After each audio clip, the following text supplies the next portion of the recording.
Bismillahirrohmanirrohim. Assalamualaikum warahmatullahi wabarakatuh.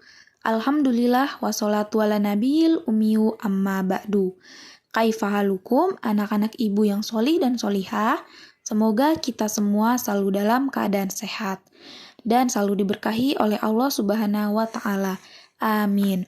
Sebelum mulai pembelajaran, jangan lupa ya untuk berdoa terlebih dahulu. Hari ini kita akan belajar tematik tema 1, subtema 1 dengan muatan pelajaran ilmu pengetahuan alam. Materi yang akan kita pelajari adalah tentang bunyi dan sumber bunyi. Simak videonya sampai habis ya. Jangan lupa absen di kolom komentar. Bunyi. Bunyi adalah sesuatu yang dapat kita dengar. Bagaimanakah bunyi dapat terjadi? Setiap benda sebenarnya dapat mengeluarkan bunyi. Bunyi dihasilkan oleh benda yang bergetar. Cara benda menghasilkan bunyi. Alat musik tradisional di Indonesia sangat beragam. Alat musik tersebut menghasilkan bunyi yang berbeda-beda. Cara memainkannya pun berbeda-beda. Bunyi yang dihasilkan berasal dari benda yang bergetar dalam alat musik tersebut. Bunyi lalu ditangkap oleh telinga sehingga kita dapat mendengarnya.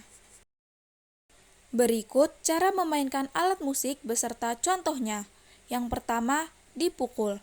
Alat musik yang dimainkan dengan cara dipukul, misalnya gong dan gendang.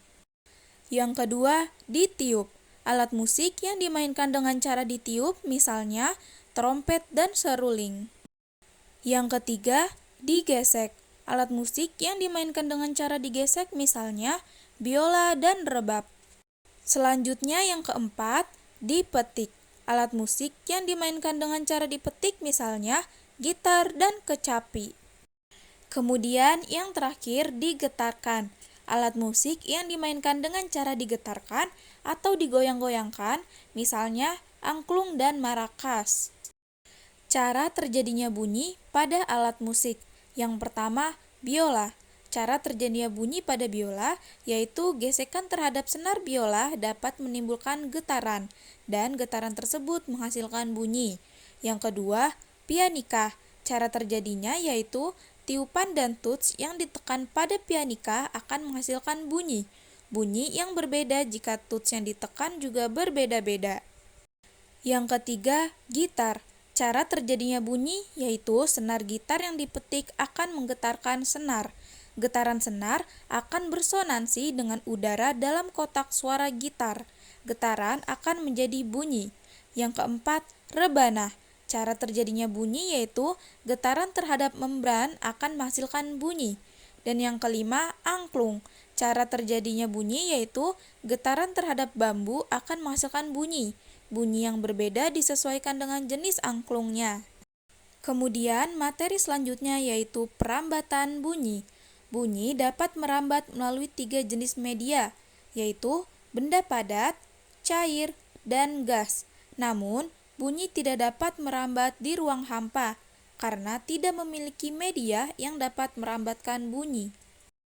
Yang pertama, bunyi merambat melalui benda gas. Suara merambat melalui udara. Udara termasuk benda gas. Contohnya yaitu ketika kalian sedang berbicara dengan orang lain. Yang kedua, bunyi merambat melalui benda padat. Misalnya, suara merambat melalui benang kasur. Benang kasur termasuk benda padat. Dan yang ketiga, bunyi merambat melalui benda cair. Misalnya, suara merambat melalui air di dalam tong. Air termasuk benda cair. Baik anak-anak, cukup sekian yang dapat Ibu sampaikan. Semoga apa yang Ibu sampaikan dapat kalian pahami. Jangan lupa untuk membuat catatan atau rangkuman di buku tulis semenarik mungkin. Kemudian kirim ke guru pengampu yaitu Ibu sendiri melalui japri WhatsApp. Sekian yang dapat Ibu sampaikan. Kurang lebihnya Ibu mohon maaf, kita tutup dengan doa penutup majelis. Subhanakallahumma wa bihamdika, asyhadu alla ilaha illa anta, astaghfiruka wa atubu ilaihi. Wassalamualaikum warahmatullahi wabarakatuh.